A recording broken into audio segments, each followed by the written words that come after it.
Para po sa devotion natin patungkol sa mga angels 'no, bakit ba may mga angels? Anong purpose ng angels? Well, dito po sa Bible nakikita po natin na yung mga angels po ang purpose talaga nila ay maglingkod sa Diyos. So, dito po sa devotion natin na ito, kung di niyo pa po napapanood, panoorin niyo po muna 'no. At, itong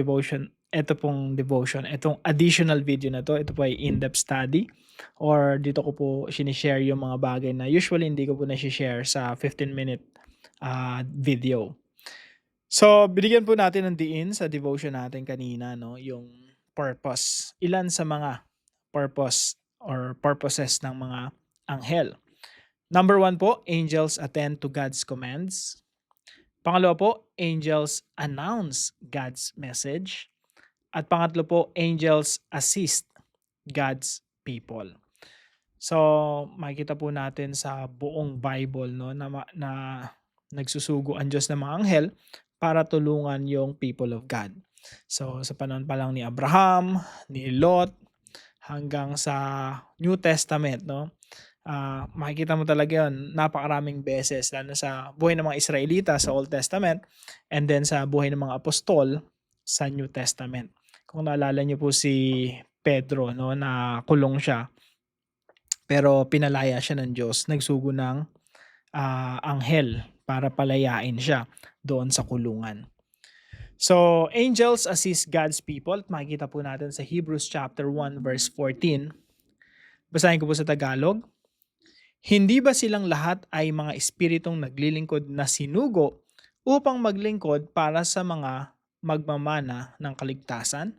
So yung mga anghel po ay tinatawag na ministering spirits. Ibig sabihin tagapaglingkod. Naglilingkod para sa mga magmamana ng kaligtasan. Now, hindi po ibig sabihin na yung mga angels ay nagsiserve sa atin, sa ating mga mananampalataya, ay mas mataas na tayo sa kanila or kumbaga, minsan kasi iniisip natin na mga angels, para mga guardian angels, para mga security guards natin, no? Na pwede mong utusan. Sabi mo sa angel, maybe yung iba sa inyo familiar sa mga ganun, no? Inuutos-utusan lang yung mga angels ng, I don't know. Yung iba kasi naririnig ko, ganun eh. Mga tao lang to, mga leaders, Christian leaders. Inuutusan lang yung mga angels. I don't think so. Ang paniniwala ko yung Diyos lang ang nag-uutos sa mga angels 'no. Ah, at ginagamit ng Diyos yung mga angels para ma-meet yung, mga pangangailangan natin. I don't know exactly kung paano nagwo-work yung sinasabi sa Book of Hebrews na yung mga angels, para bang nagkakatawang tao na pwede mo silang ma-meet in person na yung itsura nila tao. Hindi ko alam yun. 'Di pa ako nakakita ng angel. Kung nakakita man ako ng angel, baka itsurang tao yon 'no? Hindi ko alam exactly, hindi ko pa inaaral ng malaliman yon. Pero definitely sa Old Testament tsaka sa New Testament makikita mo talaga nagkakatawang tao sila.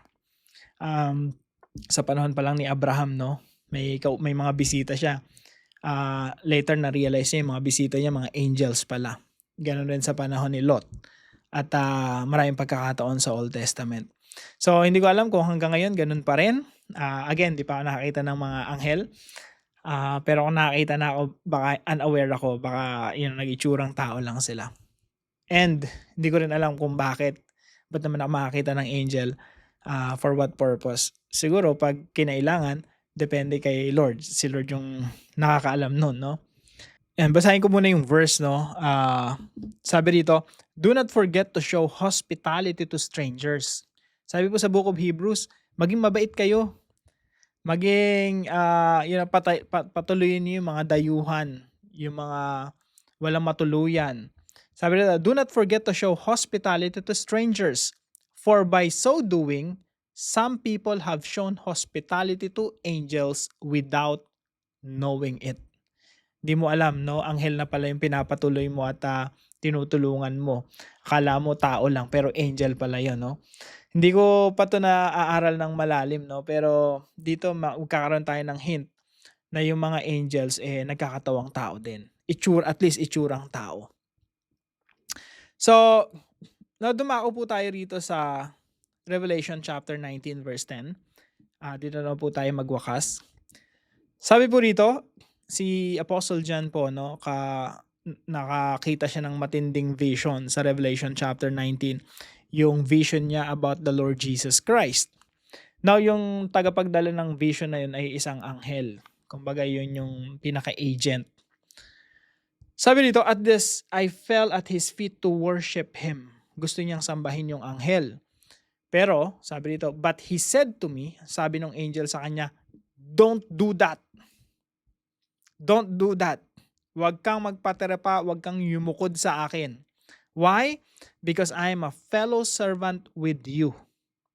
Yung mga angels po mga kapatid, they are our fellow servants. Kumbaga, kapwa tayo tagapaglingkod ng Diyos. Hindi natin sila dapat sambahin, hindi natin dapat sila ituring na mas mataas na more than what they deserve. Ibig sabihin, yung mga angels, dapat tratuhin natin na kung ano talaga sila. They are servants of God. Tayo po ay kapwa tagapaglingkod ng mga anghel. So sabi ng anghel, don't do that.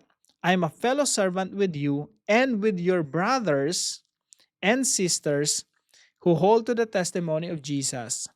Worship God, for it is the spirit of prophecy who bears testimony to Jesus. So I hope dito sa verse na ito, nakita natin na ay mga anghel pala, hindi pala natin sila dapat sinasamba. No? Kasi sa Book of Hebrews, yun yung problema. Tinatrato nila yung anghel na sobrang taas na para bang halos ipantay nila sa Diyos, almost, no? Kaya mayroong mga sumasamba sa anghel nung unang panahon. Now, yung mga totoong anghel po, ayaw magpasamba. Pero yung mga diablo, si Satanas, gusto sambahin siya. Nakita niyo po yung contrast?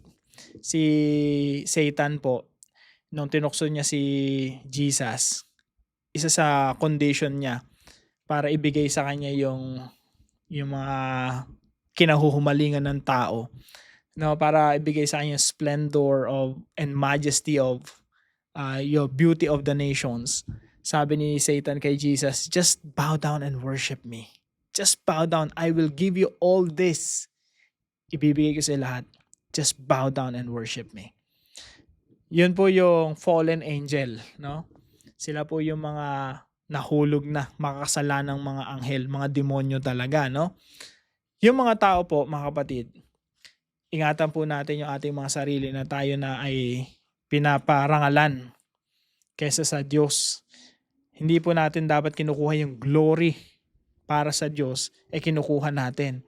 Dahil magaling tayo, dahil talented tayo, magaling tayong tumugtog sa church, magaling tayong magpakanta, magaling tayong mag-preach, magaling tayong mag-Bible study, magaling tayong magturo, etc., etc. We don't take the glory belongs to God.